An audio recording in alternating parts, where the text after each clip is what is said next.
अखबार, अखबार का मतलब क्या होता है स्पेनिश में? क्या कमेंट बॉक्स में लिख के बताइए। ख़त्म होना यानी फिनिश, है ना।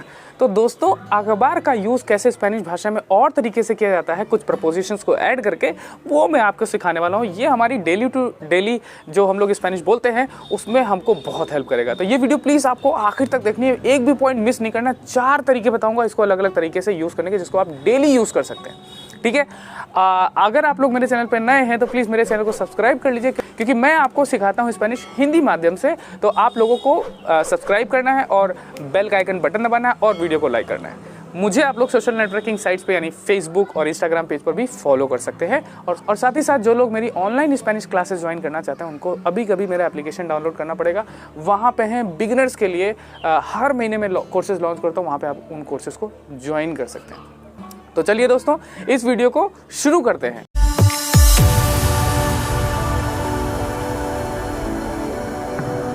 सबसे पहले है अखबार का कॉन्जुगाशन। स्पेनिश में 3 तरह की वर्ब होती है, AR पे खत्म होने वाली, ER पे खत्म होने वाली और IR पे खत्म होने वाली। उनका कॉन्जुगाशन कैसे होता है मैंने अपनी पिछली वीडियोस में बता रखा है, आपको उसका लिंक नीचे डिस्क्रिप्शन में मिल जाएगा। एप्लीकेशन का भी लिंक मिलेगा और पिछली वीडियोस का भी लिंक नीचे डिस्क्रिप्शन में मिल जाएगा, ठीक है। अब सबसे पहले अखबार AR पे खत्म होती है, तो जो अकबो आई फिनिश, तू अकबास यू फिनिश, एल एया उस्तेद अकबा।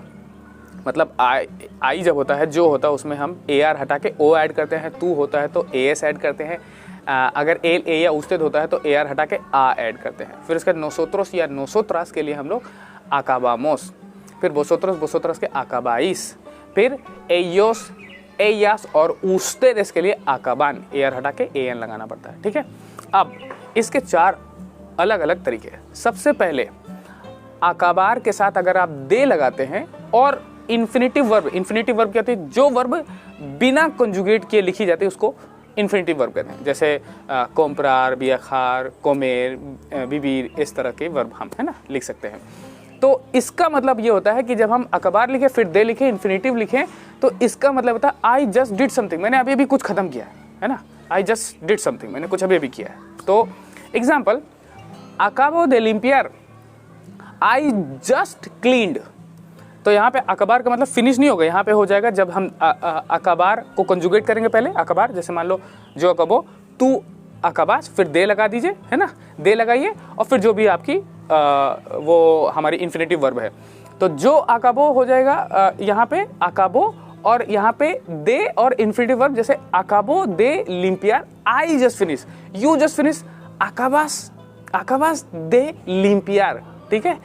एल मतलब ही और शी और उस्तेद फिनिश, तो हम इसको कैसे बोलेंगे? अकबा दे लिम्पियर, अकबा दे लिम्पियर, है ना। अगला एग्जांपल है अकबो दे टर्मिनार ला तारेया, I just finished the homework, I just finished the homework, अकबो दे टर्मिनार। फिर उसके दानी अकबा दे ईर से, इसका आप नीचे कमेंट बॉक्स में बताइए इसका मतलब क्या होगा हिंदी या इंग्लिश में। दानी अकबा, ये 3rd पर्सन के लिए, दानी अकबा दे ईर से, रिजवान अकबा दे ईर से, है ना। इस तरह से आप लोगों को ये समझ में आएगा कि हम लोग जस्ट फिनिश बोलना है तो उसको हम अकबों का इस्तेमाल करते हुए कैसे बोलेंगे। आप लोग अपने मिनिमम एटलीस्ट 2 सेंटेंस तो खुद बनाइए और नीचे कमेंट बॉक्स में लिख के बताइए। अब सेकेंड नंबर, अखबार के बाद में हमें कौन लगाना है, अखबार कौन। तो हम ये कब यूज करते हैं? When we use the verb अखबार विद प्रपोजिशन कौन, it is synonyms of destroyed, नष्ट करना, खत्म करना, तबाह करना, इसका मतलब होता है। जैसे एल टेम्ब्लोर, टेम्ब्लोर का मतलब क्या होता है? अर्थक्वेक। एल टेम्ब्लोर अकबो, एल टेम्ब्लोर अकबो con todos los edificios de la ciudad. The earthquake destroyed all the buildings in the city. तो यहाँ पे क्या होगा? अकबो कौन, अकबो कौन का मतलब कहता है डिस्ट्रॉयड या खत्म करना, तबाह करना। दूसरा एग्जाम्पल है तू एक्टिट्यूड, योर एटीट्यूड, तू एक्टिट्यूड अकबो कौन मी पसियंसिया। तुम्हारे एटीट्यूड ने मेरे जो पेशेंस को, मेरे जो धैर्य को तबाह कर दिया है। ठीक है, अब तो मैं तुम्हें मार डालूंगा। तो your attitude ended my patience, तो तू एक्टिट्यूड अकबो कौन मी पसियंसिया। ठीक है, अब número 3, acabar verbo en forma continua, मतलब in English when we say end up doing something, है ना, when we say end up doing something, en este caso el verbo acabar debe estar en pasado.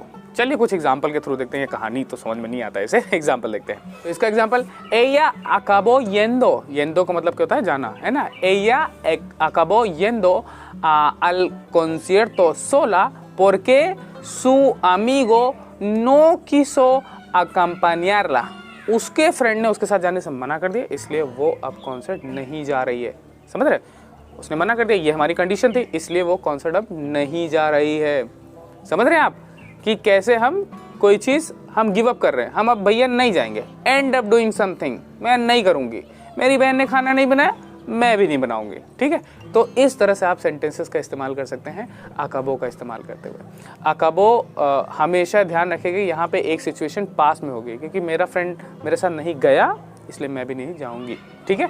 अब एक और example देख लेते हैं, you ended up spending more money on the trip, मतलब तुमने अपनी ट्रिप पे पैसा खर्च करना बंद कर दिया है। तो हम कैसे बोलेंगे, ustedes acabaron, ये हमारा अखबार को हम लोग क्या करेंगे, कंजुगेट भी करेंगे। ustedes acabaron gastando más dinero en su viaje, मतलब आपने इसमें भी एंड कर दिया, पैसा करना, खर्चा करना बंद कर दिया, है ना, क्योंकि हम बहुत खर्चे बढ़ रहे थे इस वजह से, ठीक है। चलिए अब पॉइंट नंबर 4, número 4, से प्लस acabó या फिर acabaron, डिपेंडिंग अपॉन प्रोनाउन, से प्लस acabó या acabaron, फिर complemento, जैसे in English is when we say we ran out of something, जब हमारे पास कोई चीज़ खत्म हो रही है, हमारे पास कोई चीज़ खत्म हो रही है, जैसे सेब खत्म हो रहे हैं तो हम कैसे बोलेंगे, से acabaron las manzanas, जैसे हम किसी सेंटर कमर्शियल यानी मॉल में जाएं और वहाँ पे देखें सेब खत्म हो गए, है ना, या अरे भाई खत्म हो रहा है बहुत जल्दी से, तो से acabaron, बैटरी जा रही है ना, तो उसके लिए भी से acabaron batería, चीज़ रन आउट, चीज़ आ रहा है ना, तो उसको कैसे बोलेंगे, से acabó el queso, जैसे प्रिंटर की इंक खत्म हो रही है, जैसे प्रिंटर इंक रन आउट, तो हम कैसे बोलेंगे, से acabó la tinta de impresora। तो ये थे दोस्तों हमारे कुछ एग्जाम्पल अकाबो से रिलेटेड। आपसे बस ये गुजारिश है, मैं देखता हूँ कौन मेरा अच्छा स्टूडेंट है या किस में स्पेनिश सीखने की बहुत ही ललक है, उसको मैं देखना चाहता हूँ कि वो अपने एग्जाम्पल नीचे एटलीस्ट 4 एग्जाम्पल, कसम है गंगा मैया की, सौगंध है स्पेनिश की, सौगंध है मेरे क्रोमा की, सौगंध है मेरे टी शर्ट की, लेकिन आपको स्पेनिश की कसम, आप लोगों को अपने सेंटेंसेस 2 एग्जाम्पल एटलीस्ट बना के नीचे कमेंट बॉक्स में लिखने हैं। तो दोस्तों ये वीडियो कैसी लगी प्लीज़ लाइक करना, और मैं आपके कमेंट्स का वेट करूंगा, आपके आंसर्स का वेट करूंगा, और मुझे भी मोटिवेशन मिलता है कि आप लोगों को चीज़ें समझ में आ रही है, मुझे पता भी चले, क्योंकि आपका फीडबैक बहुत ज़रूरी है मेरे लिए, ठीक है। तो दोस्तों बहुत बहुत शुक्रिया, मिलेंगे आपसे अगली वीडियो में, तब तक के लिए adios।